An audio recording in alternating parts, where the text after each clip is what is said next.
आपका स्वागत है बीएम लॉ क्लासेस में। आज हम स्टार्ट करने जा रहे हैं लेसन 16। ठीक है, basic overview on IGST, UTGST and CGST compensation to state act. ये सारे के सारे कौन से हैं? 2017 एक्ट है। ठीक है, याद रखना 2017 एक्ट है। अब ये ओवरव्यू की है। ये ओवरव्यू क्यों है? क्योंकि हम जो एग्जीक्यूटिव में ओवरव्यू में इसका मतलब थोड़ा थोड़ा पढ़ेंगे और जो बाकी का हिस्सा है वो हम प्रोफेशनल में पढ़ेंगे। ठीक है, प्रोफेशनल में पढ़ेंगे इसलिए इसे ओवरव्यू कहा गया।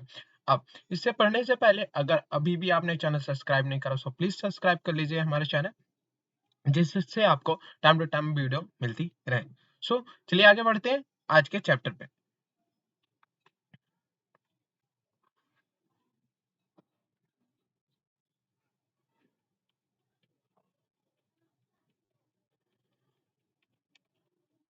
ये सारे रेगुलेटरी पहले direct integrated good and service tax act 2017, इसमें हम सेक्शन 2, 5, 16 और 20 पढ़ेंगे। Union territory good and service tax ये भी दे रखा है। ठीक है, हम स्टार्ट करेंगे जो वो है हमारा आईजीएसटी एक्ट। वो हमारा क्या है? IGST act. ठीक है, so integrated good and service tax act 2017। आप पता है कि integrated good and service tax act applicable कहाँ होता है? जब भी कोई भी दो शहरों के बीच, कभी भी दो शहरों के बीच, जैसे दिल्ली से मुंबई और मुंबई से दिल्ली, जब दो शहरों के बीच कभी भी कोई भी गुड्स सप्लाई करी जाती है तब हमारा आईजीएसटी एप्लीकेबल होता है। ये पता होगा। ठीक है, सो उसी के बारे में हम थोड़ा सा ओवरव्यू पढ़ेंगे now. Integrated good and service tax act 2017, जिसे हम आईजीएसटी भी बोलते हैं, was passed by the parliament for the levy and collection of tax on the interstate supply of good or service or both by the central government and for a more matter connected therewith और incidental thereto। Simple सी बात कहेगी कि इसलिए parliament द्वारा पास कराया गया क्योंकि जब भी कोई इंटरस्टेट सप्लाई हो, जब भी कोई इंटरस्टेट सप्लाई हो, इंटरस्टेट सप्लाई हो, उस पर एप्लीकेबल हो सके, उस पर एप्लीकेबल करा जा सके। दूसरा, union government presented the integrated good and service tax bill 2020 in Lok Sabha and it was passed by the same on the 29th March 2017। Simple सी बात कहेगी जो यूनियन गवर्नमेंट है उसने जो हमारा आईजीएसटी टैक्स बिल है, आईजीएसटी बिल है, उसे लोकसभा के सामने प्रस्तुत करा गया, लाया गया और उसी दिन, जिस दिन लाया गया, इसका मतलब 29 मार्च को ही वो पास कर दिया गया। Then the Rajya Sabha passed the bill on the 6th April 2017 and the assent by the president on 12th March 2017। अब इन्होंने क्या कहा कि यूनियन गवर्नमेंट ने जो अपना बिल है, integrated good and service tax bill है, उसे लाया गया लोकसभा के सामने। कब? याद रखना, लोकसभा के सामने कब लाया गया? 29 मार्च 2017 को। और राज्यसभा के सामने कब लाया गया? 6 अप्रैल 2017 को। और प्रेसिडेंट द्वारा असेंट हमें कब मिला? 12 अप्रैल 2017 को। ठीक है, 12 अप्रैल 2017 को। सबसे बात मैंने ये भी बता रखा है कि 12 अप्रैल 2017 को चार बिल है, उन्हें सहमति मिली किसके द्वारा? प्रेसिडेंट के द्वारा। ठीक है, ये डेट याद रखना है, 12 अप्रैल 2017 को। ना आगे चलते हैं।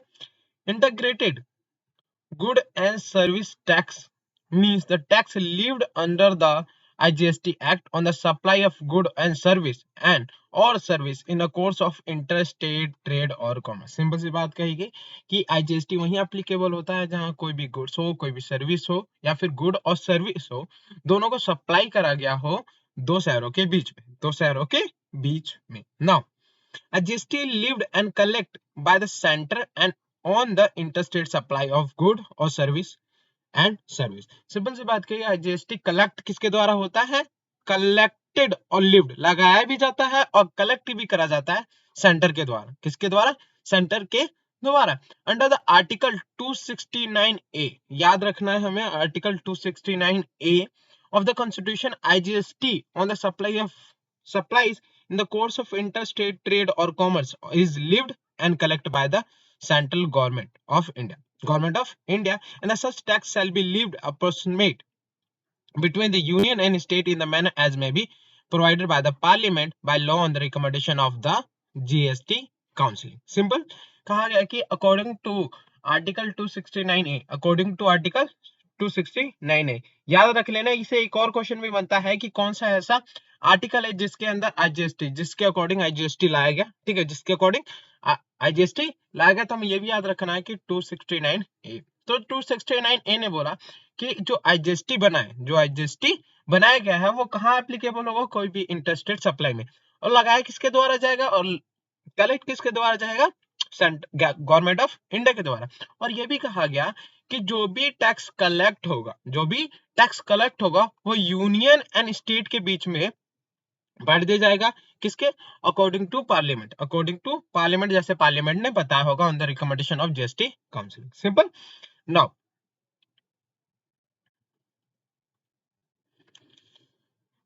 IGST is paid as a credit to set off against the payment of IGST, CGST and SGST on output supply। Simple सी बात कहेगी, IGST जो हमारे पास अगर IGST की क्रेडिट, इनपुट क्रेडिट बचा हुआ है तो उसका हम उपयोग IGST के लिए कर सकते हैं, CGST के लिए कर सकते हैं, SGST कोई भी आउटपुट सप्लाई के लिए करा जा सकता है। Now IGST mechanism ensure that the tax money goes to the state where the consumption take place. IGST can be viewed as a smart accounting mechanism serving a clearing house function in the interstate supply to ensure that the tax money goes to correct state। Simple सी बात कहेगी कि IGST इतना अच्छा mechanism बनाया गया, इतना अच्छा मैकेनिज्म बनाया गया कि इस तरीके से बनाया गया कि सब सही तरीके से जिसका पैसा कलेक्ट करा उस स्टेट को जाए। Now IGST Integrated Good and Service Tax Act 2070 deal with the supply interstate, import into India and supply made outside India. The following table illustrate the same. Simple. IGST applicable यही नहीं कि interstate supply पे भी होता है, IGST कभी भी import हो या एक्सपोर्ट हो, इंपोर्ट हो इनटू इंडिया एंड एक्सपोर्ट हो आउटसाइड इंडिया, तभी भी IGST एप्लीकेबल होता है ना। जब इंटरस्टेट हो तो CGST प्लस SGST लगता है, मतलब with in A city, with in कोई भी स्टेट, विद इन कोई भी स्टेट अगर गुड सप्लाई हो रहा है या सर्विस सप्लाई हो रहा है तो हमारा इंटरस्टेट लगेगा। इंट्रा यूनियन टेरिटरी, कोई भी union territory, with in union territory हो रहा हो तब भी हमारी क्या लगेगी, CGST प्लस UTGST लगेगी। और कभी भी दो शहरों के बीच इंपोर्ट हो रहा हो या फिर SEZ को हम सप्लाई करें, SEZ से ले रहे हैं, तब क्या लगेगा, IGST लगेगा। ठीक है, याद है। Now, IGST applicable all over India, including the state of Jammu and Kashmir. Simple. इन्होंने कहा कि IGST अब हर जगह एप्लीकेबल होता है, इंडिया में जितने भी सिटी हैं, जितने भी यूनियन टेरिटरी है, उन सब पर एप्लीकेबल होता है, including Jammu and Kashmir. Now according to section 5, याद रखना सेक्शन 5 ऑफ IGST एक्ट 2017, कौन सा section 5 IGST act 2017, a maximum rate 40% may be imposed on the interstate supply of good or service and और सर्विस। सिंपल सी बात कहेगी कि IGST जब लगाया जाता है तो उसका मैक्सिमम टैक्स रेट जो है वो है 40%। याद रखना मैक्सिमम रेट ऑफ टैक्स क्या है, 40%, 40% अकॉर्डिंग टू सेक्शन 5। ठीक है, ये क्वेश्चन बन गया। Now dual GST model has been adopted in a view of the federal structure of our country. Central and state nationally simultaneously levy GST on every supply of good or service or both which take place within a state, within a union territory. Thus there are two component of GST. Simple सी बात कहेगी हमारा क्या है, जो GST है dual GST है। Simple सी बात कहेगी कि स्टेट भी टैक्स लगा सकता है और हमारा सेंट्रल भी टैक्स लगा सकता है। तो टू कंपोनेंट क्या है, सेंट्रल टैक्स और state tax. Now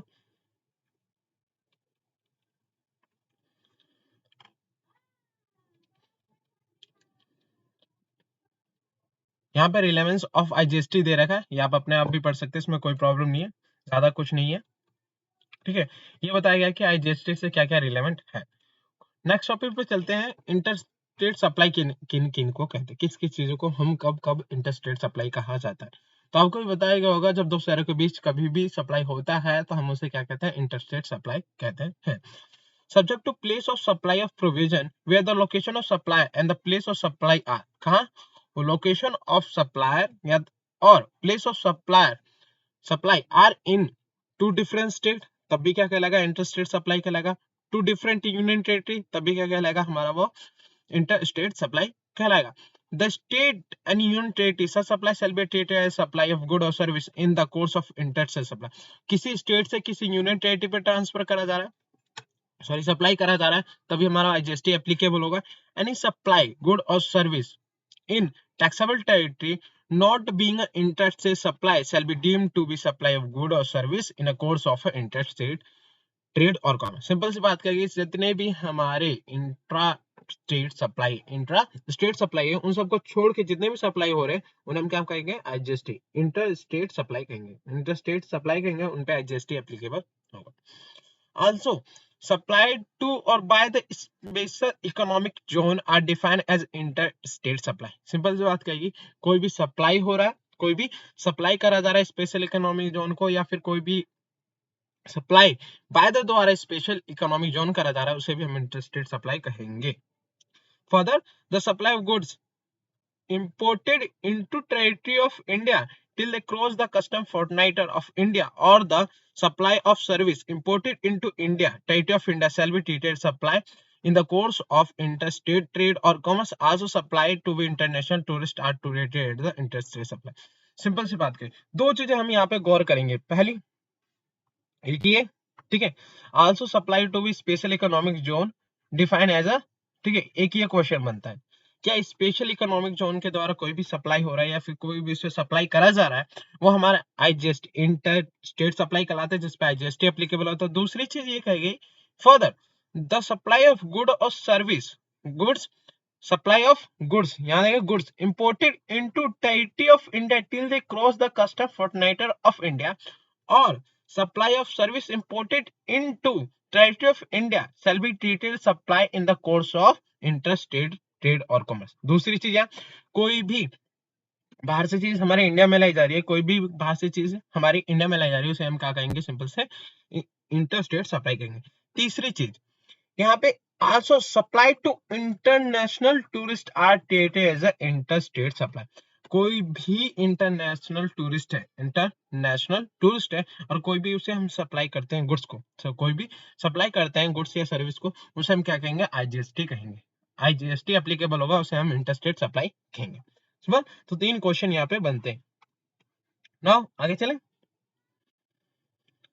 interstate supply, ठीक है, supply of goods from one state to union territory to another, और यूनियन टेरिटरी जैसा बताइएगा, जैसे supply of service from one state और union territory to another state और union territory, उसे भी हम इंटरस्टेट सप्लाई कहेंगे।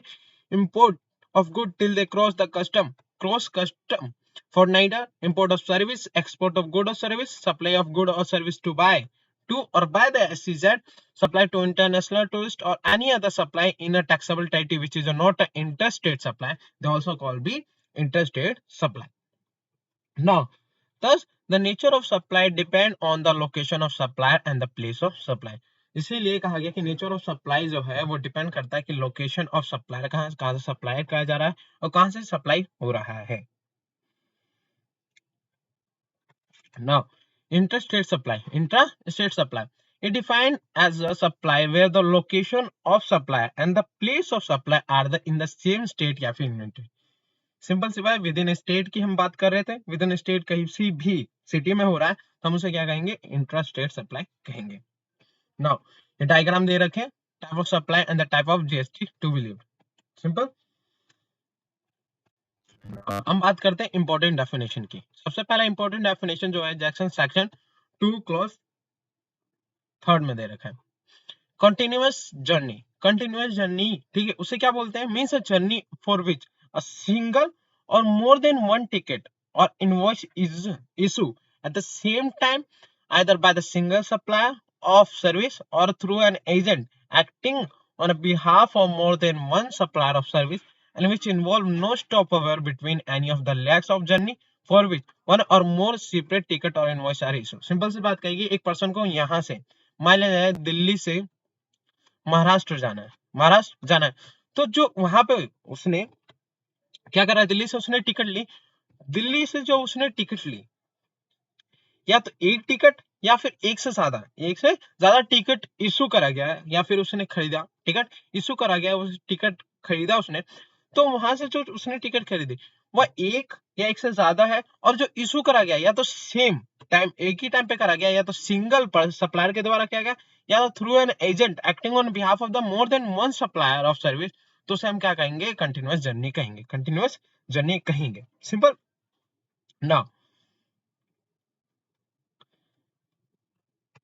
अब बात करते हैं export of goods with its grammatical variation and cognate expression means taking good outside India to place outside India। Simple सी बात है, एक्सपोर्ट ऑफ गुड का मतलब हम सबको पता है कि हम एक नॉर्मल लैंग्वेज में बोले तो एक्सपोर्ट ऑफ गुड्स का मतलब होता है कि हमारे शहर से, इंडिया से किसी भी बाहर हमारे गुड्स को ले जाना, उसे हम क्या कहेंगे, एक्सपोर्ट ऑफ गुड कहेंगे। बात करते हैं एक्सपोर्ट ऑफ सर्विस की। According to section 2 clause 6, export of service means supply of any service when the supplier of service is located in India। कहा गया कि supply of service when supplier of service located India, जो हमारा supply कर रहा है वो क्या है, located India, and the recipient of service is location outside India, जो हमारा सप्लाई कर रहा है वो कौन है, इंडिया में है, और जो रिसीव कर रहा है, जो हमारी सर्विस को रिसीव कर रहा है वो कहाँ पर है, outside India. The place of supply of service is outside India, उसे भी एक्सपोर्ट ऑफ सर्विस कहेंगे। The payment for such service has been received by the supplier of service in convertible foreign exchange, किसमें, convertible foreign exchange, or in Indian rupees but never permitted by the Reserve Bank of India, then also be called export of service। अगर हम किसी भी जो हमारे service लिया है उसको हम पेमेंट करा जा रहा है कन्वर्टेबल फॉरेन एक्सचेंज में या फिर इंडियन रुपीज में, तो उसे भी हम क्या कहेंगे, सब एक्सपोर्ट ऑफ सर्विस कहेंगे, एक्सपोर्ट ऑफ सर्विस कहेंगे। And then the supplier of service and the recipient of service are not merely establishments of distinct person in the accordance with the explanation 1 in section 5। ये भी दिया हुआ है, बताऊंगा आगे से, ठीक है। तो ये हमारे लोग, ये जितने भी है ये क्या होगा, एक्सपोर्ट ऑफ सर्विस कहलाएगा according to section 2 clause 6। Now अब बात करते हैं fixed establishment. According to section 2 clause 7, fixed establishment means a place, कोई भी place other than registered place of business. अब जो जीएसटी एक्ट में रजिस्टर हो रखा है as a place of business, उसे छोड़ के कोई भी place which is characterized by the sufficient degree of preeminence and suitable structure in the term of human and technical resource to supply service or receive and use service for its own। Simple सी बात कहेगी, कोई भी registered place को छोड़ के, कोई भी रजिस्टर्ड प्लेस को छोड़ के, जहां पर कोई जहां पर वो प्लेस है और वहां पे कोई भी, मतलब वहां पे हर एक चीज की सुविधा है, टेक्नोलॉजी की चीज की, हर चीज की, जिससे सर्विस दिया जा रहा है और जिससे सर्विस लिया जा रहा है, सिंपल, उसे हम क्या कहेंगे, फिक्स्ड स्टेबलाइजमेंट कहेंगे according to section 2 clause 7। Now section 2 clause 10, import of good with a grammatical variation and cognate expression means the bringing goods into India from the place out of India। Simple सी बात कहेगी, कोई भी बाहर से सामान हमारे इंडिया में लाना, उसे हम इंपोर्ट ऑफ गुड कहते हैं। मगर इंपोर्ट ऑफ सर्विस कहा जाएगा, mean the supply of any service where the supplier of service is located outside India, recipient service located in India, and the place of supply of service in India, उसे हम क्या कहेंगे, import of service कहेंगे।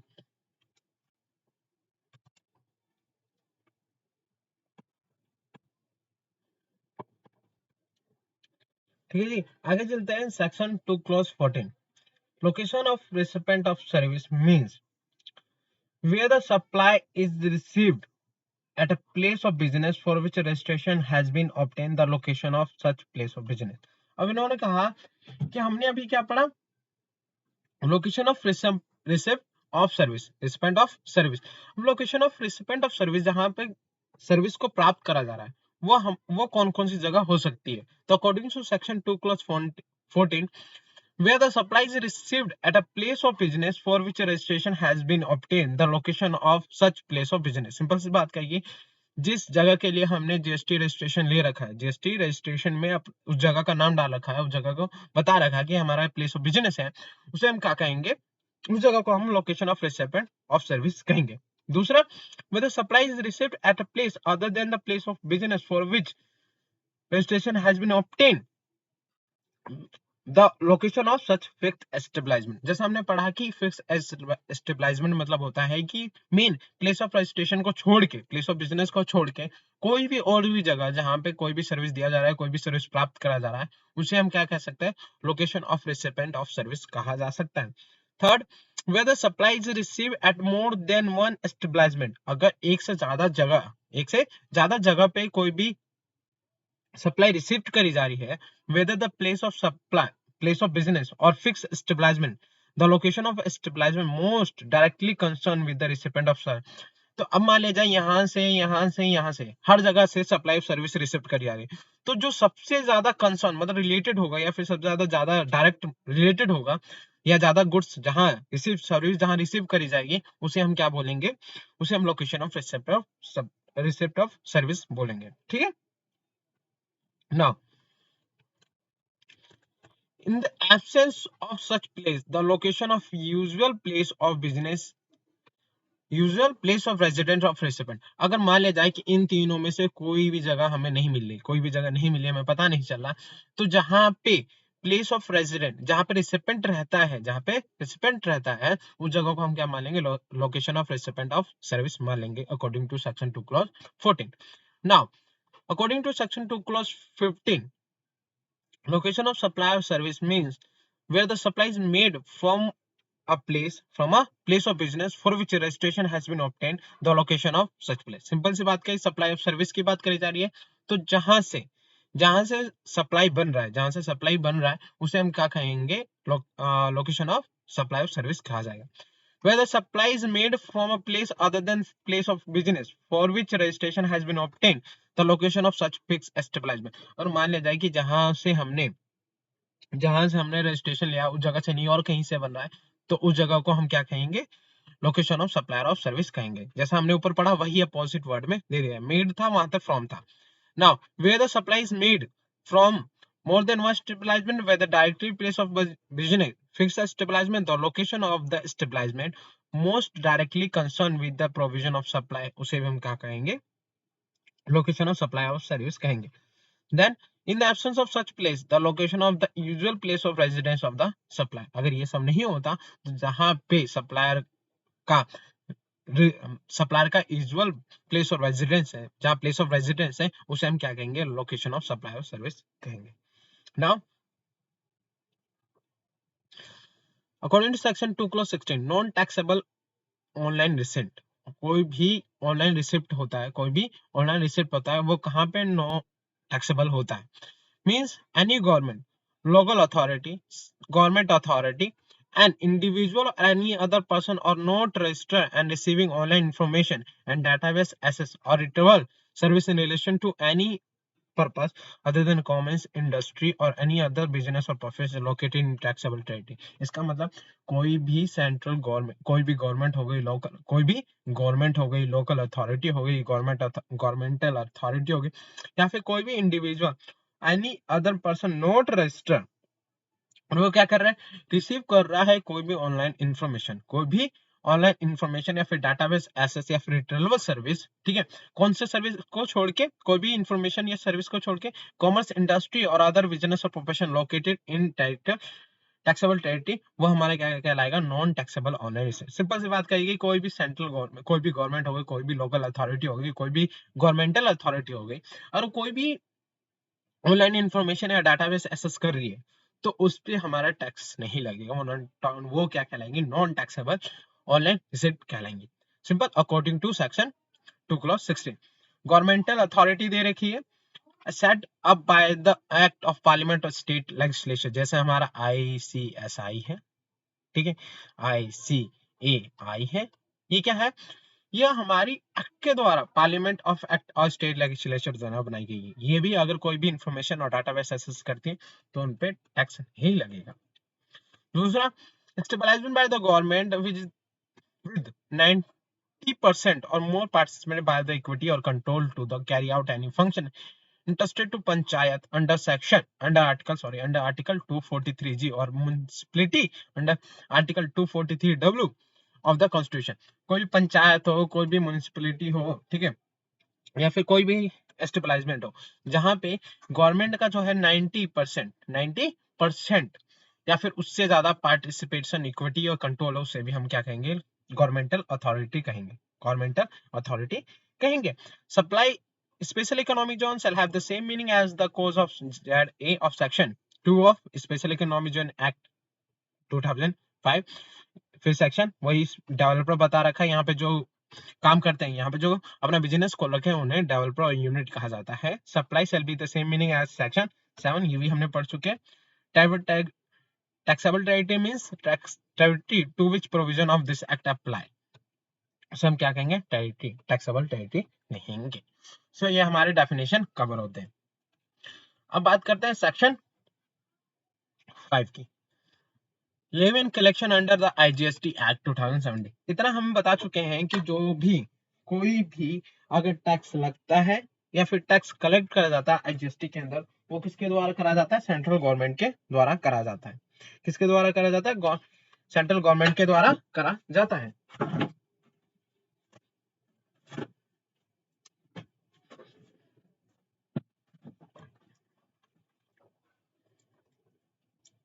किसके द्वारा करा जाता है? सेंट्रल गवर्नमेंट के द्वारा करा जाता है। तो उसी से रिलेटेड ये भी चीज है क्या? Subject to provision of subsection 2 there shall be levied and called the integrated good and service tax all interstate supply of good or service or both, except on the supply of alcoholic, except on the supply of alcoholic liquor for human consumption on the value determined under section 15 of CGST Act, and at the such rate not exceeding 40% as may be notified by the central government on the recommendation of the council and collect in a such a manner as may be prescribed shall be paid by the taxable person। Simple सी बात कहेगी कि according to section 5 subsection 2 ये कहा गया कि कोई भी जो टैक्स लगेगा, कोई भी टैक्स लगेगा, हर कोई भी टैक्स लगेगा all the interstate supply good और सर्विस पे, किस पे छोड़ के? और कोई भी सप्लाई हो रहा है अल्कोहलिक लिक्वर या फिर ह्यूमन कंजप्शन के लिए, उस पे नहीं लगेगा। और जो टैक्स लगेगा वो 40% से ज्यादा नहीं होना चाहिए, वो 40% से ज्यादा नहीं होना चाहिए। Simple. Provide that integrated tax on the supply imported into India shall be levied and collected in accordance with the provision of Section 3 of Custom Tariff Act 1975 on the value determined under the said Act at the point when the duty comes. Duty of custom are levied on the said goods under the Section 12 of the Custom Act 1962। Simple। जो IGST integrated tax लगता है, goods imported होता है, वो ये भी उस पर ये भी ध्यान दिया जाएगा कि जितने भी कस्टम टैरिफ एक्ट 1975 में रेट दे रखे उनका अकॉर्डिंग भी लगे और उनके द्वारा कलेक्ट भी करा जाए, लिफ्ट भी करा जाए, ये भी ध्यान देंगे। अभी हम सेक्शन चैप्टर 17 में पढ़ेंगे ये, ठीक है। Now, the integrated tax on supply of petroleum crude, high speed diesel, motor spirit, commonly known as a petrol, natural gas, aviation tribunal fuel shall be levied with the effect from the such date as may be notified। Simple सी बात कही गई कि जो integrated tax लगता है, integrated tax लगेगा वो कब लगेगा? सप्लाई ऑफ पेट्रोल पे, पेट्रोलियम क्रूड पे नहीं लगता, हाई स्पीड डीजल पे नहीं लगता, मगर कब लगेगा? जब हमारे सेंट्रल गवर्नमेंट नोटिफाइड करेगा by the recommendation of council, तब से लगने लग जाएगा, ठीक है। Now the government may on the recommendation of the counseling by notification specify the category of supply of good or service, both the tax on which shall be paid or reverse charge basis by the recipient of the such good or service or both, and all the provision of this act shall be applied to such recipient if he is a person liable for the paying tax in the relation supply of good or service or both। Simple सी बात कहेगी कि government on the recommendation of counselling कोई by the notification कोई भी category specify कर सकता है कि किस पे टैक्स लगेगा, रिवर्स चार्ज बेसिस पे कब कब टैक्स लगेगा और कैसे लगेगा। ये क्या कर सकती है गवर्नमेंट? कभी भी रिकमेंडेशन ऑफ काउंसिल के द्वारा बता सकती है बाय द नोटिफिकेशन। दूसरा, गवर्नमेंट में the recommendation of counselling by notification specify the class of registration, specify कर सकती है कौन से class of registration person who sell in respect of supply specified category of good और service both received from an unregistered supplier pay tax on the reverse charge basis as the recipient of supply or service or good both, and also provision of this act shall apply to such recipient if he is a person liable for paying tax in relation to such supply or good or service। और by the notification ये भी बता सकते हैं कि किन किन कौन कौन से रिस्पेक्ट में कोई भी अगर गुड सप्लाई करा जा रहा है, कोई भी गुड सप्लाई करा जा रहा है जो स्पेसिफाइड कैटेगरी है, उन पे कब रिवर्स चार्ज बेसिस से टैक्स लगेगा और कौन वो पे करेगा, ये भी बता सकता है बाय द नोटिफिकेशन। फिफ्थ दे रखा है गवर्नमेंट में on the recommendation of counselling by notification specify the category of service the tax on interstate supply of which shall be paid by the electronic commerce operator if such services are supplied through it, and all the provision of this act shall apply to such electronic commerce operator as if he is a supplier liable for the tax in relation to। और जितने भी electronic commerce operator हैं जो भी service दे रहे हैं और वो स्पेसिफाई कैटेगरी के ऑफ सर्विस होंगे तो उन पे भी बाय द नोटिफिकेशन टैक्स लग सकता है। बाय द नोटिफिकेशन टैक्स लगता है, कब पे करना है, कितना पे करना है, ये सब बताया जा सकता है by the notification. Sorry. Then provide that when an electronic commerce operator does not have physical presence in the taxable territory, any person representing such electronic commerce operator for any purpose in taxable territory shall be liable to that tax। अब मान ले जाए कि कोई भी physical presence नहीं है, कोई भी इलेक्ट्रॉनिक कॉमर्स ऑपरेटर है, और उसका कोई भी फिजिकल प्रेजेंस नहीं है इन इंडिया में, तो वो क्या करेगा, किसी भी पर्सन को जो रिप्रेजेंट कर रहा है सच इलेक्ट्रॉनिक कॉमर्स ऑपरेटर, वो टैक्स पे करेगा। Now further provide further that where the electronic commerce operator does not have a physical presence, अगर मान लिया जाए कि इलेक्ट्रॉनिक कॉमर्स ऑपरेटर कोई भी फिजिकल प्रेजेंस नहीं है in the taxable territory and also does not have representative in the said territory, और रिप्रेजेंटेटिव ही नहीं है, such electronic commerce operator shall appoint a person in taxable territory for the purpose of paying tax and such person shall be liable to pay tax। अब क्या करेंगे, कोई भी person या तो फिजिकल प्रेजेंस नहीं है या फिर कोई रिप्रेजेंटेटिव नहीं है, तो वो जो इलेक्ट्रॉनिक कॉमर्स ऑपरेटर है वो किसी भी पर्सन को अपॉइंट करेगा और वो जो पर्सन अपॉइंट करा गया है वो टैक्स पे करेगा on the behalf of electronic commerce operator. Provision for the levy are similar Provision for levy are the similar for the both under CGST Act, IGST Act. Section 15 of CGST Act 2017 is common to both charge for the valuation. CGST is for interstate supply and IGST for interstate supply. Now, ये हमने कुछ point दे रखे हैं, ये सारे जैसे CGST act में जो रेट है वो मैक्सिमम कितना है 20% है, और वेयर आईजीएसटी में क्या है 40% है, because IGST is combine of the CGST और HGST, the following may be noted. Simple सी बात क्या है कि हमारे तो सीजीएसटी में याद रखना है, ये पूरी लाइन याद रखनी है हमें, ठीक है। सीजीएसटी में रेट कितना हमारा 20% और आईजीएसटी में कितना है 40%, क्योंकि जो आईजीएसटी कॉम्बाइन ऑफ सीजीएसटी और एचजीएसटी दोनों का मिलकर बनता है आईजीएसटी, इसलिए उससे हमारे जो सेंट्रल टैक्स है उससे डबल होता है हमारा IGST. Now IGST impose on the interstate supply value determined according to section 15। Alcohol for human consumption is out of preview of IGST, IGST नहीं लगता इस पे। Alcohol for the human consumption maximum rate हमारा बता दिया गया है 40% है। इंटरस्टेट सप्लाई इंक्लूड इंपोर्ट भी करा जाता है, ठीक है। और IGST is levied on the imported good under the section 3rd of the Custom Tariff Act 1975, ठीक है। Such a levy is simultaneous with the levy basis of custom duty under the section 12, और ये हम आगे चल के पढ़ेंगे basic custom duty भी, वो हम पढ़ेंगे तो वो भी हम समझ जाएंगे कि कैसे आईजीएसटी भी एप्लीकेबल होता है उसी पे। Petroleum product item will be charge under the IGST but at a later date recommendation और बाय द जीएसटी काउंसिल। और पेट्रोलियम प्रोडक्ट जितने भी है उन पे कभी भी टैक्स लगेगा, वो कब लगेगा जब रिकमेंडेशन दिया जा रहा है बाय द जीएसटी काउंसिल।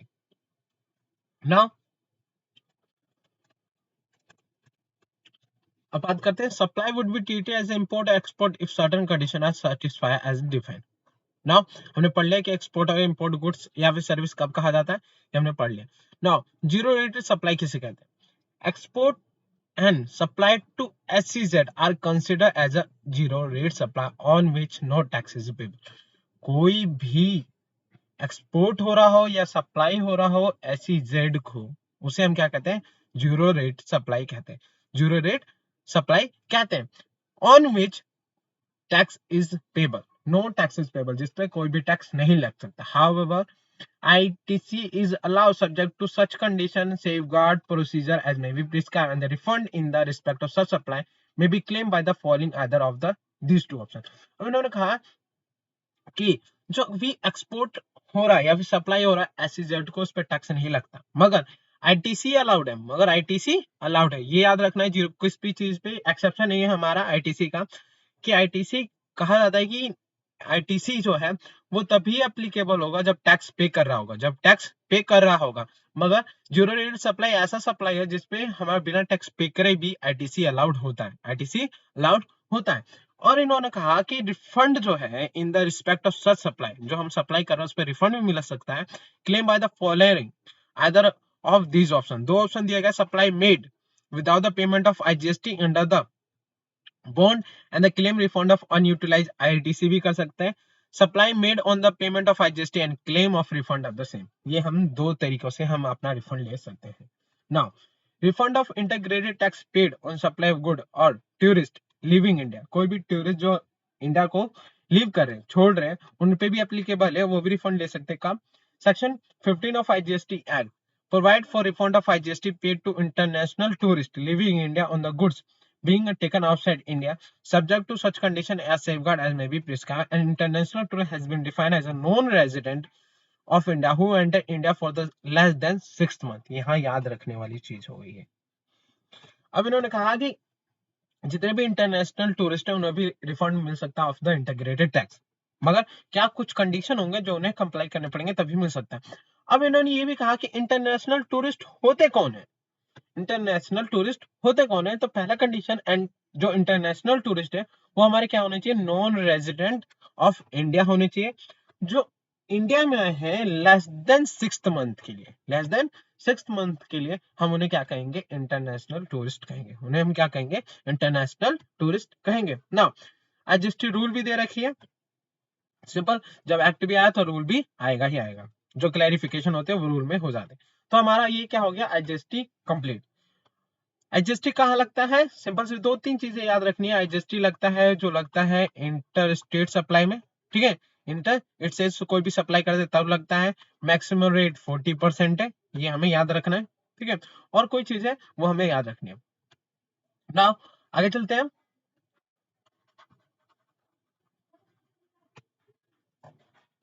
अब हम बात करेंगे union territory good and service tax act 2017, union territory good and service tax act 2017।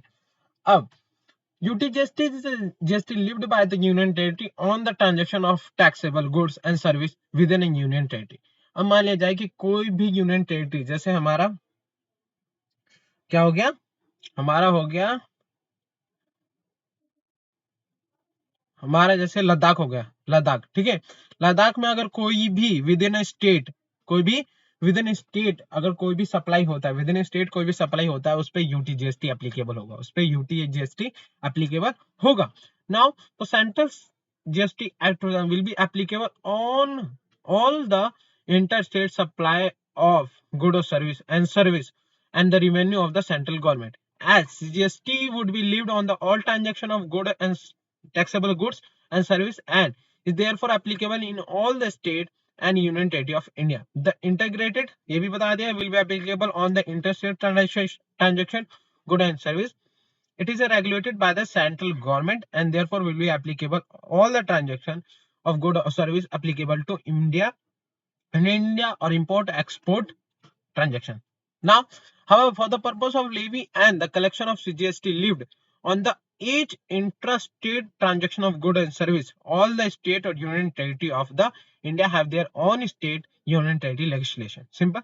ये अब जो SGST है वो हर स्टेट पे एप्लीकेबल होगा जहां पे अपना खुद का स्टेट लेजिस्लेशन है, जहां का खुद का अपना स्टेट लेजिस्लेशन है, और यूनियन टेरिटरी वहां एप्लीकेबल होगा intend to make provision for levy and collection of tax on intrastate supply of good or service or both by the union territory and for matter connected with therewith or incidental thereto। हमारा जो UTGST लगेगा वहां लगेगा कोई भी union territory के ही, union territory जहां same supply of service और location of supply of service और सप्लायर ऑफ सर्विस दोनों एक जगह हो, वो हमारा वहां पे यूटीजीएसटी लगेगा। वहां पे यूटी जिसे हमने सिंपल लैंग्वेज में कहा गया with in union territory. Now आगे चलते हैं।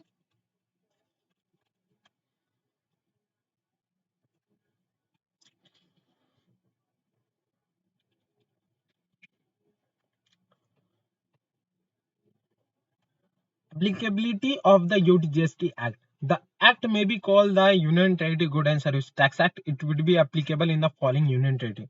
किन किन पे लग सकता है?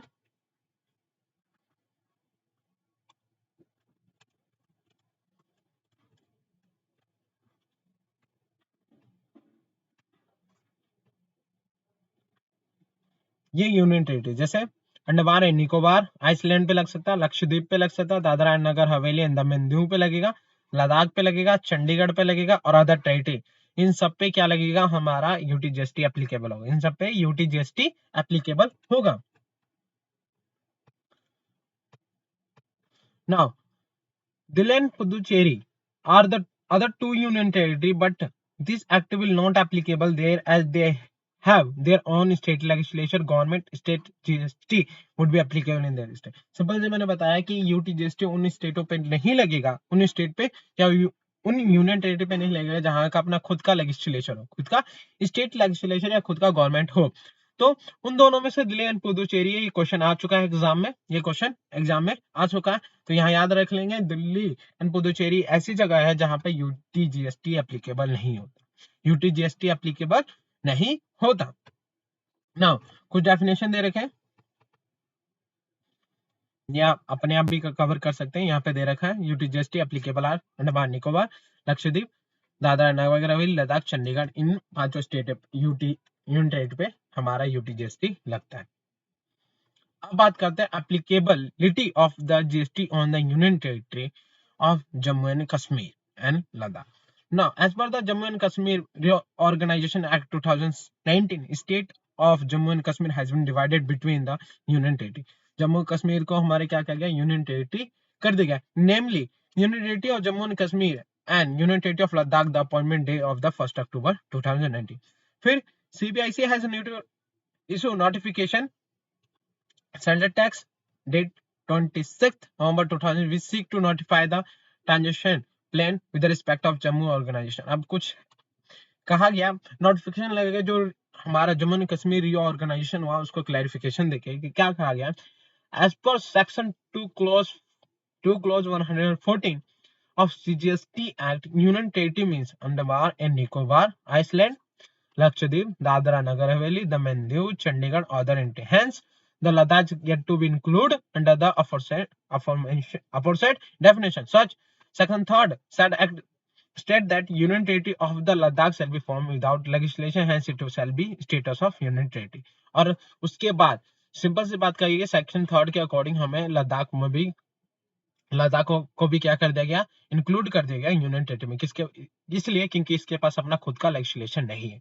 In the view thereof, Union Territory of Jammu and Kashmir shall continue as a charge of SGST and CGST for the interstate supply. However, the supply made from Jammu Kashmir to Ladakh and Ladakh to Jammu Kashmir, SGST shall be charged.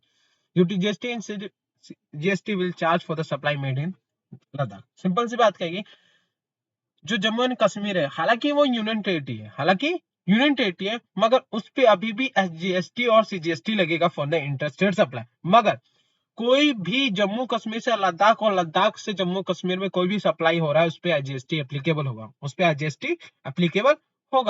और लद्दाख के अंदर कोई भी supply हो रहा है, with in Ladakh के अंदर हो रहा है, तो UTGST SGST एप्लीकेबल होगा। Now the ministry of home affairs, department of Jammu and Kashmir affairs has issue a removal of difficulty order 30/10/2019, we seek to remove difficulty arising in giving effect provision of Jammu and Kashmir organization। Now, आगे चीज चलते हैं। Now, according to section 2 clause 7, said order state that, ये जो order आ गया उससे बताया गया कि Jammu Kashmir and good and service tax act 2017 लाया गया, applicable to union territory of Jammu and Kashmir and union territory of good and service tax shall be applicable to union territory of the Ladakh. अब जो ये कहा गया कि माना कि हमारा यूनियन टेरिटरी जो जम्मू कश्मीर है, तो इस पे तो ये है कि और इस पे क्या एप्लीकेबल होगा? SGST और CGST एप्लीकेबल होगा। तो इसी क्लैरिफिकेशन के अकॉर्डिंग हमारा एक एक्ट लाया गया जो बोला गया Jammu and Kashmir good and service tax act 2017 बोला गया। इस पे क्या लगेगा, ये एक्ट लगेगा। और union territory good and service tax किस पे एप्लीकेबल होगा, लद्दाख पे एप्लीकेबल होगा। और लद्दाख से कोई भी जम्मू कश्मीर या जम्मू कश्मीर से कोई भी लद्दाख कोई भी सप्लाई ऑफ सर्विस या गुड्स हो रहा है तो वहां पे हमारा जीएसटी एप्लीकेबल होगा। सिंपल ना, आगे चलते हैं।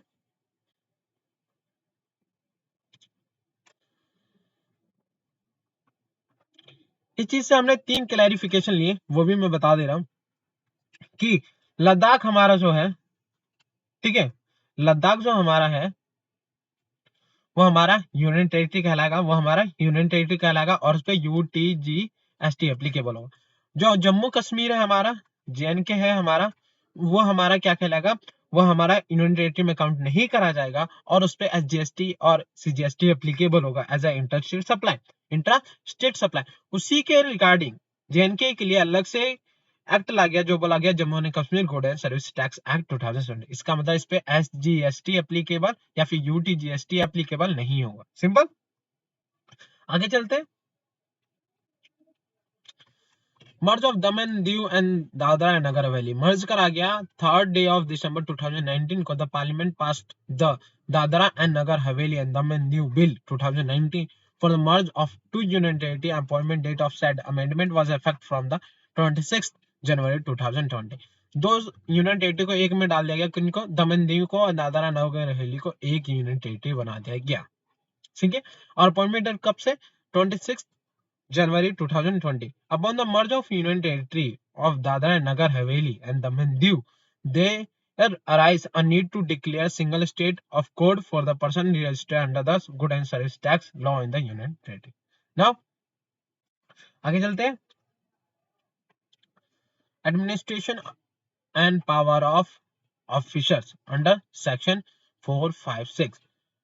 4 की बात करें तो एडमिनिस्ट्रेशन में by order authorise any officer to appoint officer of union territory tax below the rank of the assistant commissioner of union territory tax for the administration of this act. Simple सी बात कहेगी, officer appoint करा गया for the union territory, जितने भी order, जितने भी administrative order होंगे उन्हें एडमिनिस्ट्रेट करने के लिए ऑफिसर अपॉइंट करा गया। जो ऑफिसर है वो union territory tax below the rank of assistant commissioner.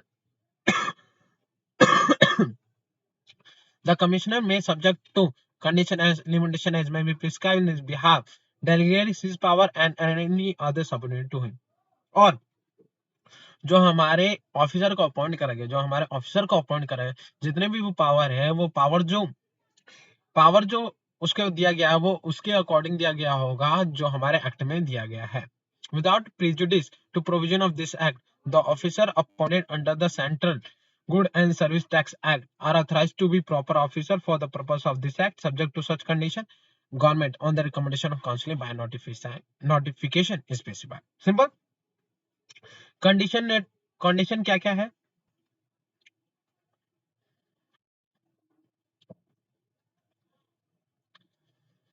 subject to condition is specified in the notification issue, where any person officer issue as an order under this act shall also issue an order under the Central Good and Service Tax as authorized by the said act under the intimation to jurisdiction officer of central government। दूसरा, where of proper officer under the Central Good and Service Tax Act as initiate any proceeding on the subject matter, no proceeding shall be initiated by the proper officer under this act, same subject matter। दूसरा, any proceeding for rectification, appeal, revision whenever applicable of any order passed by the officer appointed under this act shall not lie before any officer appointed under the Central Good and Service Tax। ये सारी चीजें नहीं कर सकते। Simple. Now आगे चलते हैं। Levy and collection of UTGST according to section 17। Simple सी बात कही गई, इसमें जो मेन है वो यहाँ पर है। GST Council has already approved the total tax rate 0, 5, 12, 18 or 28। The highest applicable approval rate of UTGST has been prescribed 20। Highest rate कितना गया गया है 20 UTGST के अंदर। तो the higher rate of the tax charge UTGST would not be more than 40%, but enabling limit of 20% has been prescribed in the law to avoid need of changing the law in the case of need to revise the tax of in future। Simple सी बात कहेगी कि UTGST जो हमारा है इसमें 40% हमारा highest rate बताया गया, मगर इन्होंने एक लिमिट भी रख रखी है, वो है 20%, कि अगर कोई जरूरी हो तो हम इस जो 40% दे रखे उसे हम 20% तक टैक्स रेट को ले जा सके। ठीक है, ये हमारी एनेबलिंग लिमिट होती है, यहाँ पर ये पूरा याद रख लेंगे। एनेबलिंग लिमिट और मोर देन यूजीएसटी 14% नहीं जाना चाहिए, मगर एनेबलिंग मतलब हम जो अमेंड कर सकते हैं वो 14% को हम 20% तक ले जा सकते हैं। सिंपल। नाउ अब आगे चलते हैं। Exemption section 8। As per the provision of Section 8, central government, on the recommendation of the GST Council, by notification exempt either absolutely or subject to such condition as may be specified therein, good or service, or both any specified description from whole or any part of the tax levied on such supply. In other case, central government public interest on recommendation of council by special order exempt from the payment of tax. Central government कभी भी on the recommendation of counselling किसी भी goods पे tax ना लगे, किस goods पर tax, किस सर्विस में ना लगे, वो बाय द स्पेशल ऑर्डर या फिर नोटिफिकेशन द्वारा बता सकती है। Now according payment of tax, section 9, as per the provision of section 9, the amount of input tax credit available in electronic credit ledger of the registered person on account of the integrated tax shall first be utilized toward the payment of integrated tax, and the amount remaining, if any, may be utilized toward the payment of central, state, or the case may be unit tax in that order. Simple. इन्होंने कहा कि जो भी हमारा integrated tax हमारे input tax electronic credit ledger में है, कोई भी इनपुट टैक्स क्रेडिट हमारे इलेक्ट्रॉनिक क्रेडिट लेजर में है ऑफ द इंटीग्रेटेड टैक्स को हमें यूटिलाइज करना है। सबसे पहले इंटीग्रेटेड टैक्स के लिए हमने पढ़ रखा है सेंट्रल, स्टेट और यूनियन टेरिटरी, हमने ये सब पढ़ रखा है। ठीक है, union territory shall first be utilize toward the union territory tax amount remaining utilize toward the payment of integrated tax. ठीक है, जो आईजीएसटी है हमारा बच गया, आईजीएसटी टैक्स हमारा बच गया, हम उसे आउटपुट टैक्स सेंट्रल, स्टेट और आईजीएसटी और यूनियन टेरिटरी के लिए यूज कर सकते हैं। यूनियन टेरिटरी का हम पहले यूनियन टेरिटरी के लिए यूज करेंगे, उसके बाद इंटीग्रेटेड हम इसका सीजीएसटी एक्ट के लिए आउटपुट टैक्स के लिए हम यूज नहीं कर सकते, और union tax shall not be utilized to the central tax, ये आपको बता दिया ना। ये भी वही दे रखा है जो ऊपर हमने पढ़ा।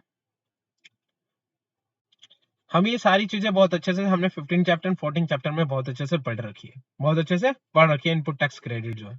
Now input tax credit on the input stock under section 16, the eligible input tax credit in respect of input held in stock, input held in semi-finished goods, and input held in the finished good on day immediately preceding the appointment day will be eligible for the tax credit taken as UGST। Simple सी बात कहेगी कि जिस दिन माना कि मैं 30 जुलाई को, ठीक है, 30 जुलाई को एप्लीकेबल हो गया कि मेरे जो मेरे टैक्सेबल मेरे मुझे रजिस्ट्रेशन करवाना चाहिए, रजिस्ट्रेशन करवाना चाहिए under GST act, under GST act. तो इसके एक दिन से पहले, एक दिन इसका मतलब 29 जुलाई को मैं एप्लीकेबल हो जा रहा हूँ कि मैं इनपुट टैक्स क्रेडिट ले सकता हूँ, जितने भी मेरे सेमी फिनिश्ड गुड है, इनपुट फिनिश्ड गुड है और हेल्ड स्टॉक है, उस पर हम मैं क्या ले सकता हूँ, इनपुट टैक्स क्रेडिट ले सकता हूँ। Now following registered taxable person will be eligible for the input tax credit who is not liable to registration, who involves the dealing with the exemption good or service tax free good which have served tax first point sale and their subsequent sale not liable to tax in union territory where a person entitled to tax time of the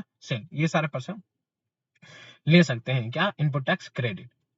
input tax credit available to subject to following condition, क्या क्या होना चाहिए, such input और goods are use intend to use for the making और taxable supply के लिए use होना चाहिए, और said registered person eligible for the input tax credit on such input under GST Act, said registered person is a position of invoice होना चाहिए, फिर कोई भी डॉक्यूमेंट दर्शाता हो कि इन्होंने गुड सप्लाई करी है फिर रिसीव करी है, और सच इनवॉइस और other prescribed document were issue not earlier than 12 month immediately preceding appointment है, और वो 12 मंथ से पहले नहीं होनी चाहिए। Simple. Now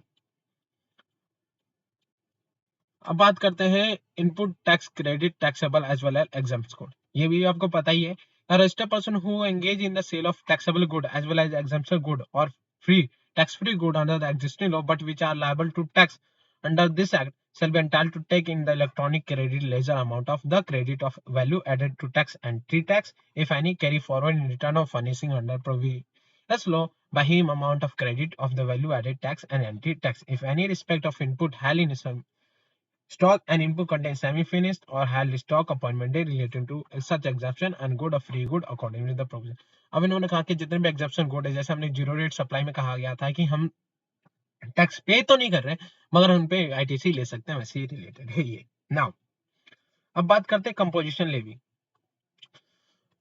switch over from the composition levy. कितने लोग होते हैं जो कंपोजिशन लेवी में टैक्स पे कर रहे होते हैं, कंपोजिशन लेवी में टैक्स पे कर रहे होते हैं, फिर वो क्या करते हैं, वो उनकी जो लिमिट है वो क्रॉस कर जाती है, जितना हमें टैक्स पे करने की होती है, रजिस्ट्रेशन करवानी की होती है, तो वो क्रॉस करते ही वो हमारे एक नॉर्मल में आ जाते हैं, नॉर्मल में आ जाते हैं। तो वही बताया गया है कि registered person who was neither paying tax at a fixed rate or paying a fixed amount in lieu of taxable person under the provision of law shall be eligible for credit of value of added tax in the respect of input held in stock. Input contains semi-finished or finished good held in appointment day subject to following condition. क्या होनी चाहिए कि such input or good were used or intended to be used for making a taxable supply, और वो registered person नहीं होना चाहिए under section जो कंपोजिशन लेवी में आते हैं। Sir registered person eligible for the input tax credit होना चाहिए। Set person is position of invoice, या फिर कोई भी डॉक्यूमेंट जो दर्शाता हो कि पेमेंट करी गई है टैक्स की, या फिर कोई भी इनवॉइस और other prescribe document issue not earlier than 12 month immediately preceding the appointment date. ये सारी चीजें हमारी होनी चाहिए तभी वो इनपुट टैक्स ले सकते हैं। नाउ ये आता है सबसे इंपॉर्टेंट चीज, advance ruling according to section 14 of UTGST act.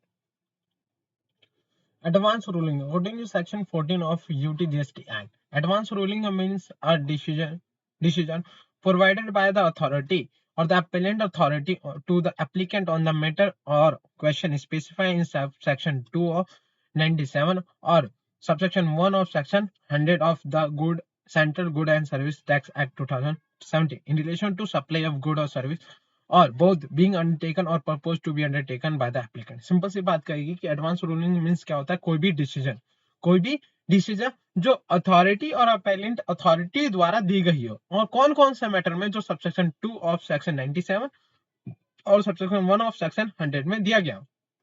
Now appellant authority means appellant authority for the advance ruling constitute under 16. Appellant means any person register or desire of obtaining registration under act.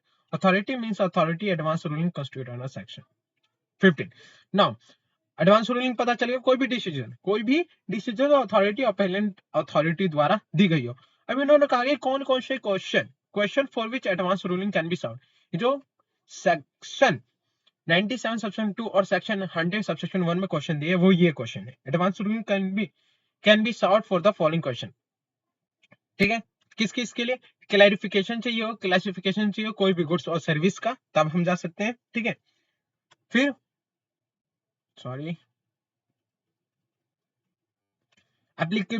applicability of notification issue under provision of GST Act। कोई भी हमारा notification issue करा गया हो उस पर कहाँ का एप्लीकेबल हो उसके क्लैरिफिकेशन के लिए जा सकते हैं। Determine of time of value और सप्लाई ऑफ गुड के लिए जा सकता है। इनपुट टैक्स क्रेडिट में हमें कंफ्यूज हो रहा है, ठीक है, तब हम जा सकते हैं। Determination of liability to pay tax, तब हम जा सकते हैं।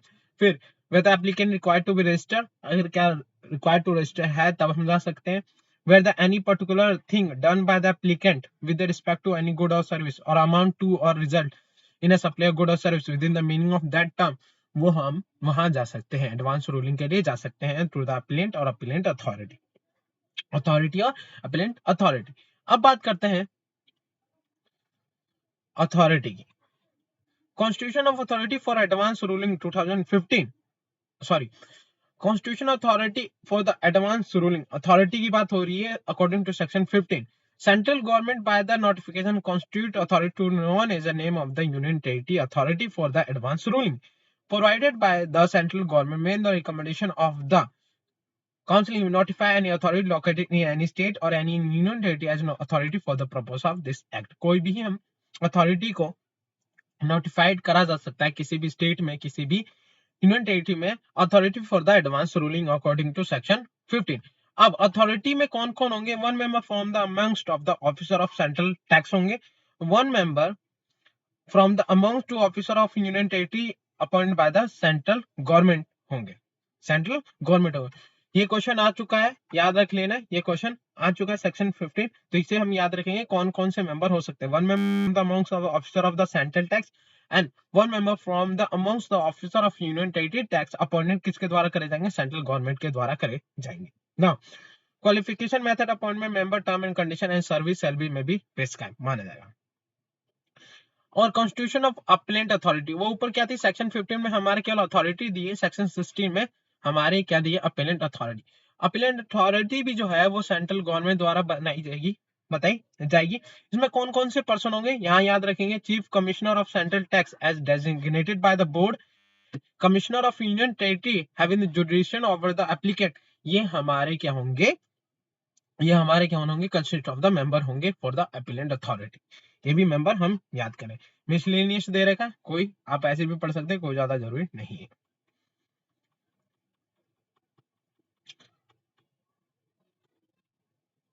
एक चीज यहाँ याद रखने की चीज है,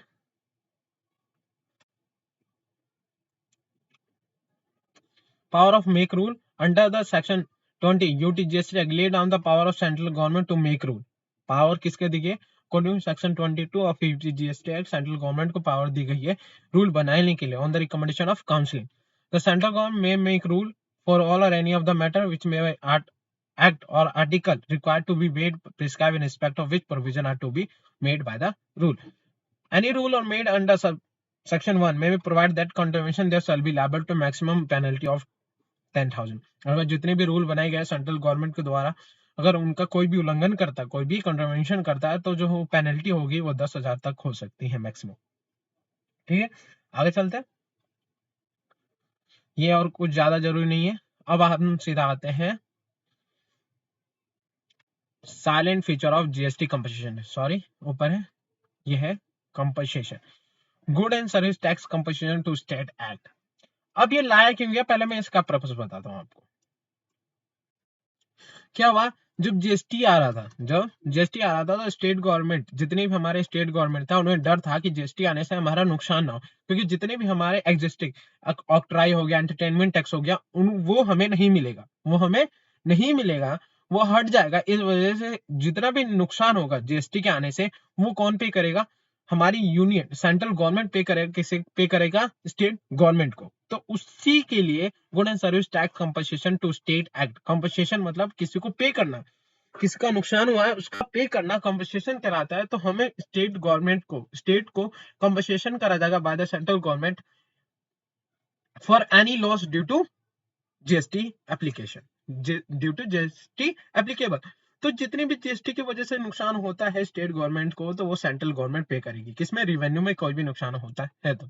ना बैकग्राउंड की बात करते हैं तो GST counselling in its 10th meeting held on the 18th February 2017 approved the GST compensation to state bill that provide for the compensation of loss arising out of introduction of GST tax to the state in India। Simple सी बात कही, इसलिए ला क्या कि कोई भी अगर loss होता है, कोई भी लॉस होता है due to introduction of GST किसी भी स्टेट को, तो वो कंपनसेशन पे करा जाएगा by the central government. Now Act which provide for the compensation to state for the loss of revenue arising out on account of the implementation of the good and service tax for the period of 5 years in the pursuance of provision of the Constitution 100 First Amendment Act 2016 come into force, good and service tax compensation to state। जितने भी हमें loss होता है 5 year के and में ही 5 year के लिए ही दिया जाएगा, 5 ईयर के लिए ही दिया जाएगा। नाउ बात करते हैं जीएसटी कंपनसेशन, तो इसके फीचर दिए गए हैं। Silent feature of the GST compensation to provide for the manner of the asserting the amount of compensation this shall be payable to state during the transition period for the 5 year, किसके लिए, 5 year के लिए ही दिया जाता है by the center on the account of revenue loss attribute to the levy and good and service tax in India involve the following step. क्या क्या step दे रखा है, असर्टन करेंगे, पहले हम पता करेंगे बेस ईयर क्या है, हमारा बेस ईयर क्या है, फिर बेस ईयर में हमारे रेवेन्यू कितना था, बेस ईयर में हमारा रेवेन्यू कितना था, फिर बेस ईयर रेवेन्यू निकालने के बाद हमारे जो करंट ईयर चल रहा है उसमें रेवेन्यू कितना आ रहा है, फिर उन दोनों को हम, ये जो बेस रेवेन्यू आइडेंटिफाई करेंगे, बेस रेवेन्यू प्रोजेक्ट रेवेन्यू, इन दोनों को हम क्या करेंगे, कैलकुलेट करके माइनस करेंगे, जितना भी कम जितना लगता है, जैसे मान लिया जाए कि बेस ईयर में हमारा इनकम 100 था और प्रोजेक्ट रेवेन्यू जो हमारा है 128 है, तो दोनों में कितना फर्क आ रहा है, 28 का, तो ये हम पे करेंगे रिलीज ऑफ कंपनसेशन, ये हम स्टेट को पे करेंगे। तो ये कैसे निकालते हैं ये हम आगे चल के मैं बताऊंगा। The compensation shall be made out from the compensation sales for the which provision related to collection, payment, return, refund have been provided under GST Compensation Act. अब यहाँ पे क्लैरिफिकेशन की बात आती है। अब बात करते हैं कंपनसेशन सेस। ठीक है, तो कंपनसेशन सेस जो लगता है, कंपनसेशन जो लगता है वो उन सब चीजों पे लगता है जहां पे आता है पान मसाला। ठीक है, पान मसाला हो गया, एरेटेड वाटर हो गया। ठीक है, फिर से क्या होता है, सिगरेट हो गया। ठीक है, सिगरेट हो गया, जितने भी सिगरेट हो गए, हुक्का हो गए। ठीक है, कोको कोला हो गया। इन सब पे क्या लगता है, सेस कंपनसेशन सेस लगता है। इन पे जीएसटी लगता ही लगता है, मगर इन पे कंपनसेशन सेस भी लगता है। और इन्हीं कंपनसेशन सेस, जितना भी कंपनसेशन सेस होता है उसे हम एक कंपनसेशन सेस फंड में डाल दिया जाता है। फिर इनमें से हम स्टेट गवर्नमेंट को जितना भी नुकसान होता है, स्टेट गवर्नमेंट को हम उन्हें कंपनसेट कर देते हैं। सिंपल। तो जैसे अगर मैंने पान मसाला है, ठीक है, हमारा पान मसाला कितने का, 100 रुपए का है।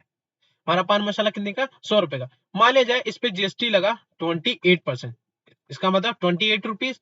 फिर इस पे सेस लग गया 30%, 30%। तो हम जब टैक्स पढ़े थे, डायरेक्ट टैक्स पढ़े थे, तो क्या होता था, हम जितना हमने टैक्स लगा उन सबको कैलकुलेट, इसका मतलब 28 पे हम 128 पे सेस लगाते, मगर ऐसा नहीं होता। हमारे कंपनसेशन सेस एक्ट में 30% जो है वो 100 रुपीज पे लगेगा, इसका मतलब 30 रुपए। इसका मतलब क्या हो गया, ये हो गया 158 रुपीज। ये हमारा टैक्स हो गया, ये हमारा वैल्यू होगी, टोटल वैल्यू होगी किसकी, पान मसाला की। तो जो सेस लगता है वो किस पे लगता है, सप्लाई ऑफ वैल्यू पे लगता है, सप्लाई ऑफ वैल्यू पे लगता है, ना कि टोटल पे। ठीक है, ये हमारे किस किस पे लगता है, पान मसाला हो गया, एरेटेड वाटर हो गया, इन सब पे लगता है। ठीक है, और मैं एक दो और बता दे रहा हूँ क्या होता है कि किन किन पे लगता है। और जिन पे लगता है वो होता है टैबेको एंड टोबैको प्रोडक्ट पे भी लगता है, सिगरेट सिगार हुक्का पे भी लगता है, मोटर व्हीकल पे भी लगता है, कोल पे लगता है, लेटाइन में लगता है। इन सब चीज पे हमारा कंपोजिशन सेस लगता है। सिंपल, ये पता चला है कैसा सेस लगता है। आगे चलते हैं, ऑब्जेक्ट देखते हैं, objective of the act.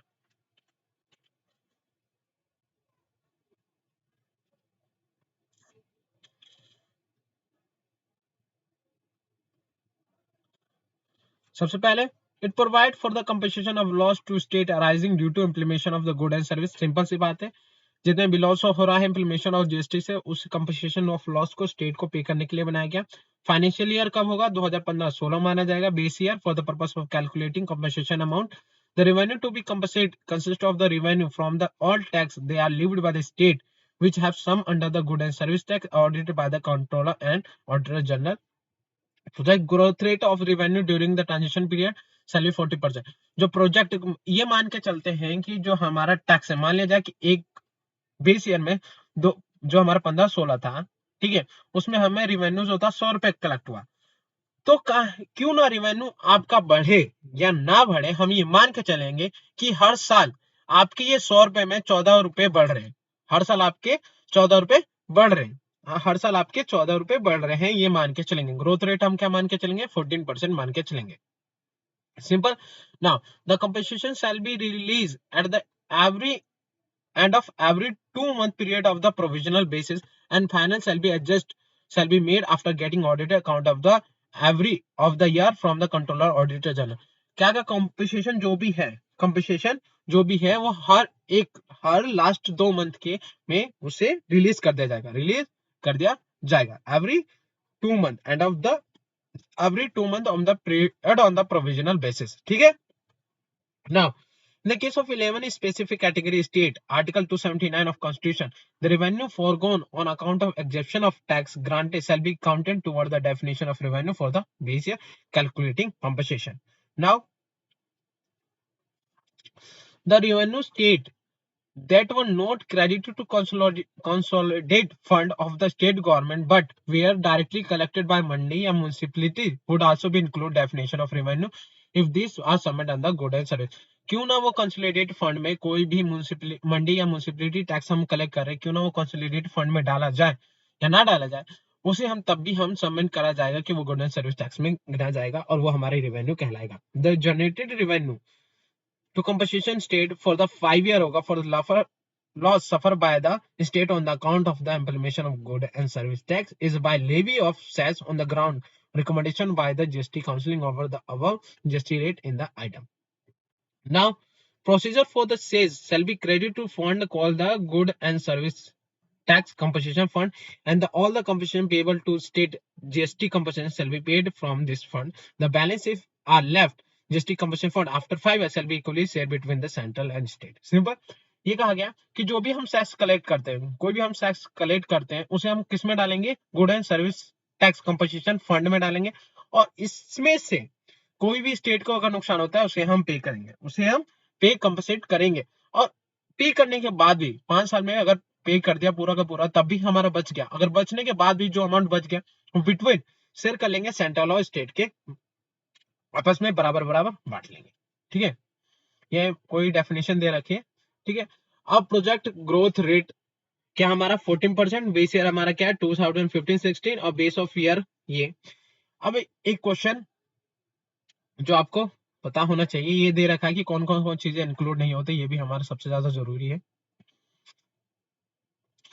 Base year revenue according to section 5 subsection 1 mandated is subject to provision of subsection 2 3 4 5 6 the base year revenue for the state shall be sum of the revenue collected by the state and the local body during the base year। जो हमारा base year revenue जो होगा, वो revenue जितने भी state द्वारा या फिर लोकल बॉडी द्वारा कलेक्ट करा जा रहा है, वो सम करे जाएंगे उनका account of tax relieved by the respective state या union territory and net of the refund which respect of the foreign tax both by the respective state which are sum into GST। क्यों कौन कौन से GST में सम हुए? Wait है, ठीक है, सेल है, टैक्स परचेस है, collected on the work contract और other levied by the concern state first by entry 54 list 2 of state list of the 7th schedule. ठीक है, GST भी कहाँ सम करा गया है GST के अंदर, entry tax, octroi, local body tax, other tax, luxury tax, entertainment tax, amusement, betting, gambling, or any other tax, advertisement tax, any other lived by the concerned state, फिर duty of the excise on medical and toilet preparation lived by the union, or any sales or surcharge for lived under the anti 66, ये सबको include करा गया GST में। Now following amount shell not be include in the revenue of collect, जितने भी ऊपर दे रखे थे इन सबको रेवेन्यू जो बेस ईयर की रेवेन्यू उनमें कैलकुलेट करा जाएगा, मगर इन सबको जितने भी हम अभी पढ़ेंगे आगे, उन सबको कभी भी इंक्लूड नहीं करा जाएगा रिवेस ऑफ ईयर ऑफ रेवेन्यू में। कौन सा? कोई भी टैक्स, ठीक है, enacted under the erstwhile anti 54 list 1 of state list 7th schedule of constitution prior to coming into force provision of constitution amendment 100 first amendment। जो भी कॉन्स्टिट्यूशन 100 फर्स्ट अमेंडमेंट आने से पहले कोई भी टैक्स लगता था, जो एंटी 54 ऑफ स्टेट लिस्ट 1 में दे रखा है, उस पे वो इंक्लूड नहीं होगा, वो इंक्लूड नहीं होगा रेवेन्यू में। बेस ईयर रेवेन्यू में कोई भी टैक्स हो रहा है, कोई भी टैक्स लग रहा है किस पे? सेल ऑफ या तो purchase petroleum crude, high speed diesel, metro speed motor speed, natural gas, aviation turbine fuel, alcoholic liquid for human consumption, इन्हें भी इंक्लूड नहीं करा जाएगा। कोई भी सेल्स हो रहा है स्टेट गवर्नमेंट द्वारा, उन्हें भी इंक्लूड नहीं करा जाएगा। कोई भी एंटरटेनमेंट टैक्स लग रहा है lived by the state but collected by the local body, उन्हें भी इंक्लूड नहीं करा जाएगा रेवेन्यू जो बेस ईयर की है। ठीक है, अब project revenue according to section 6। अब मैंने कहा कि प्रोजेक्ट रेवेन्यू मान के चलते हैं, प्रोजेक्ट रेवेन्यू और बेस रेवेन्यू में से जो भी हमारा फर्क आता है वो कंपनसेशन कहलाता है, वो लॉस कहलाता है, वो लॉस कहलाता है। जैसे यहाँ पर दे रखा है the base year revenue for the 15-16 for the concern state calculated पर as per the cell 5 is 100 rupee, then the project revenue for the financial 2080 shall be as follow। अब इन्होंने क्या कहा कि प्रोजेक्ट रेवेन्यू 2018-19 के लिए कितना होगा, प्रोजेक्ट रेवेन्यू 18-19 के लिए कितना होगा। तो पहले हमारा 2015 का और 16 का जो रेवेन्यू कितना है, बेस रेवेन्यू कितना है हमारा 100 रुपए। ठीक है, अब इसे मल्टीप्लाई कर देंगे, किससे मल्टीप्लाई करेंगे इसे 1 + 14 अपॉन में 100। क्यों 14 के लिए? प्रोजेक्ट ग्रोथ हम मान के चलेंगे, मैंने बताया था कि हम मान के चलेंगे कि हर साल उनके रेवेन्यू में 14% का ग्रोथ हो रहा है, हर साल मान के चलेंगे कि 14% का ग्रोथ हो रहा है। अब यहां से कैलकुलेट करेंगे, 2015 हो गया, ठीक है, फिर 16, 17, 18, 18, 19 कितने ईयर हो गए? 1, 2 और ये तीसरा साल, तो यहाँ पावर क्या आएगी? 3 आएगी। जितने साल का फर्क होगा, जितने साल का फर्क होगा उसकी पावर 3, क्योंकि हमें हर साल गिनना है ना, हर साल हमारा 40% से ग्रोथ हो रहा है, तो ये हमारा क्या कहला है? कंपाउंड इंटरेस्ट ऐसे ही निकाला जाता है, आपको पता होगा। तो अगर मैं यहाँ पे करूं से, यहाँ ले लेते हैं 100 इंटू में, अगर कैलकुलेट करूं मैं इसका, तो क्या आएगा? 14 डिवाइडेड बाय 100 प्लस 1 पावर 3,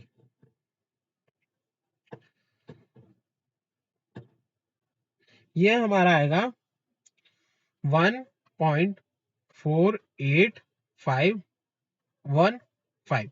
अब इसे हम 100 से गुणा कर देंगे तो कितना होगा? 148 आएगा। तो ये हमारा क्या हो गया? Base financial year revenue, project revenue हो गया। अब हमारा बेस ईयर कितना था? 100, और अब हमारा रिवेन्यू जो है, प्रोजेक्ट रिवेन्यू है 2018-19 का, कितना है? 148। तो हमारा जो बेस ईयर है इतना, और मान लिया जाए कि हमारे जो टैक्स कलेक्ट हो रहा है हमारा आना चाहिए 248। हमने टैक्स कितना कलेक्ट करेगा? 128। तो इन दोनों में जो फर्क आ रहा है, 128 हमने कलेक्ट करा और जो हमारा कैलकुलेट करा गया project revenue for financial year, तो इन दोनों में जो फर्क आ रहा है कितने का आ रहा है? 20 रुपीज का। तो ये कौन पे करेगा? ये हमें स्टेट गवर्नमेंट, सेंट्रल गवर्नमेंट पे करेगा फ्रॉम द कंपोजिशन फंड से, फ्रॉम द कंपोजिशन फंड से, कि जितना हमें नुकसान हो रहा है वो हमें कौन पे करेगा? Central government. ये आपको बता दिया। तो ऐसे निकाला जाता है, ऐसे निकाला जाता है हमारा कंपोजिशन, जो हमें सेंट्रल गवर्नमेंट द्वारा मिलने वाला है। ठीक है। GST compensation payable to state shall provisionally calculate and release at the end of every 2 month. कब? End of every 2 month of the period हमें रिलीज कर देना होता है। नाउ आगे चलते हैं। कंपनसेशन सेस भी बता रखा है। Now shall be lived there shall be lived assess on the such interstate supply of good or service or both as provided for in section 9 of the central good and service tax, and such interstate supply of good or service both provided under in section 5। जितने भी interstate है उन सब पे cess लगता है। ठीक है। and collect on the recommendation of the counseling for the purpose of providing compensation to state for the loss of revenue arising account of the implementation of GST service tax with effect from the date of provision of central tax boat into force for a period of 5 year. 5 year के लिए करा जाता है, 5 year के लिए calculate करा जाता है, उससे फिर लॉस पे कर दिया जाता है। नाउ बात करते हैं payment of refund and return and refund. Every taxable person making taxable supply of good और service of shall pay amount of sales as payable under this act in manner furnish such return in such following return fill under the good and service tax and apply for refund of such as paid in the such form as may be prescribed for the purpose of furnishing of return claiming a refund वो claim कर सकता है refund except for the field from the field provision of the good and service tax act 2020 and the rule made thereunder। कुछ ऐसे हिस्से जहां refund applicable नहीं होते उन सबको छोड़ के हर जगह वो अपना क्लेम कर सकता है refund. Now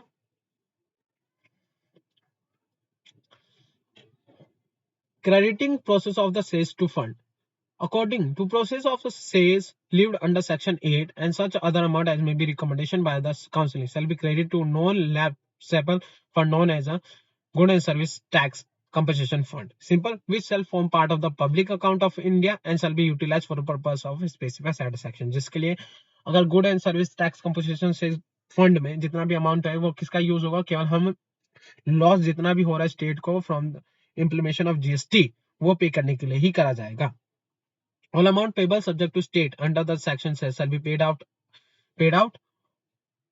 of the fund and the 50% of the amount remaining unutilized in the fund and end of the transition period। जो 5 साल का पीरियड है अगर उसके एंड होने के बाद भी कोई भी फंड बच जाता है तो 50% transfer to consolidated fund of India as a share of central and the balance of 50 shall be distributed among the state in the ratio of their total revenue for the state।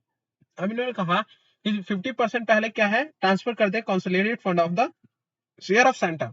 जितना भी मान लिया जाए अगर हमारे fund जो है वो 5 साल बाद उसमें 100 रुपए बच रहे हैं, 100 रुपए बच रहे हैं, तो 50 रुपए हम किसको दे देंगे, सेंट्रल को दे देंगे, और जो 50 रुपए बच गए उनसे हम जितने भी स्टेट है उनमें बांट देंगे according to their ratio of their total revenue, according उसके हम बांट देंगे, सिंपल। नाउ नॉट विद स्टैंडिंग एनीथिंग कंटेंट, इन सबको छोड़ के 50% of such amount as may be recommended by the counselling which remain unutilized in the fund at any point of time in any financial year during the transition period shall be transferred to consolidated fund of India as share of center and the balance of 50% shall be distributed among the state in ratio of their base year। अभी इसे कहा कि इसे अब ignore कर दो या इनका उल्लंघन करते हुए, इन्हें नॉट इन एनीथिंग कंटेन इस इनका उल्लंघन करते हुए, और कोई भी हमारा 50% है किसी भी फाइनेंशियल 5 साल में कभी भी फाइनेंशियल हम क्या कर सकते हैं, कंसोलिडेट फंड में ट्रांसफर कर सकते हैं 50% of the share of centre, और जो बच गया उन्हें हम जितने भी स्टेट है उनमें डिस्ट्रीब्यूट कर सकते हैं। Now other provision related to cess, simple power to make rule, ये हमारे सेंट्रल गवर्नमेंट को, ये आपको पता है। नाउ ये दे रखा है क्वेश्चन, ये आप पढ़ लेंगे कि कौन कौन से क्वेश्चन जो ये हो सकता है आपको क्लेरिफिकेशन क्वेश्चन होते हैं, ये आपको थोड़ा तो क्लेरिफाई कर दे, इसलिए आप एक बार पढ़ लेंगे। अब थोड़े टेस्ट है इसमें, क्वेश्चन दे रखे जैसे which section of the GST deal with zero rate supply, so section 2/16, section 2/16 हमारा क्या करता है, जीरो रेट सप्लाई से, जिसपे हमने ये पढ़ा था कि कोई भी SEZ को हम सप्लाई कर रहे हैं या द्वारा हो रहा है, बाय या टू हो रहा है, तो उस पर हम टैक्स नहीं लगता, मगर उस पर हम ITC अलाउ होता है। So did president give the assent of GST, simple सी बात कहेगी 12 अप्रैल 2017 को 4 थे, 4 उन सबको मिला था असेंट, ये मैंने आपको बताया। It's financial year base year, composition cess में जो भी है वो बेस ईयर कौन से साल को कहते हैं, फाइनेंशियल ईयर 2015-16 को कहते हैं। UTGST स्टेट विच भी एप्लीकेबल, किस पे एप्लीकेबल होता है, UTGST एप्लीकेबल किन पे हो रहा है, दादरा नगर हवेली, दमन, चंडीगढ़, लद्दाख, इन सब पे एप्लीकेबल होता है। एडवांस रूलिंग, जैसे मैंने बताया कि आपको एडवांस रूलिंग का हमारे सेक्शन 14 में दे रखा है, 15 में हमारी अथॉरिटी है, और 16 में हमारी कौन है, अपेलेंट अथॉरिटी है, ये आपको पता है। तो उन जो advance ruling can be solve with clarification of good and service, ये इसके लिए क्वेश्चन करा जा सकता है, determination time of value supply के लिए भी करा सकता है, एडमिनिस्ट्रेबिलिटी of the input tax, credit tax paid और डीम्ड टू बी पेड, इन सब के लिए भी करा सकता है, इसका मतलब ऑल द अबव, ये हमारे क्वेश्चन ये क्लैरिफाई, और भी आप कोशिश कर लेंगे, थोड़े ध्यान दे लेंगे तो हो जाएगा, ठीक है। तो ये हमारा चैप्टर क्या होता है, यहाँ पे कंप्लीट होता है, ये हमारा चैप्टर होता है कंप्लीट। सो नेक्स्ट चैप्टर जो हम स्टार्ट करेंगे वो है हमारा overview of the custom act, ये हम स्टार्ट करेंगे। आज के लिए इतना है काफी। सो अभी भी आपने चैनल सब्सक्राइब ना करो, प्लीज सब्सक्राइब कर लीजिए, जिससे आपको टाइम टू टाइम चैप्टर मिलता रहे, और आपने कुछ सीखा है तो जरूर सब्सक्राइब करो, और दोस्तों को शेयर करें कि जहां आपको चैप्टर वाइज जीएसटी मिल रही है, चैप्टर वाइज जीएसटी मिल रही है, तो वहां आप जरूर जाए और दोस्तों को शेयर करें और सब्सक्राइब करें। थैंक यू सो मच, मिलते हैं नेक्स्ट वीडियो में।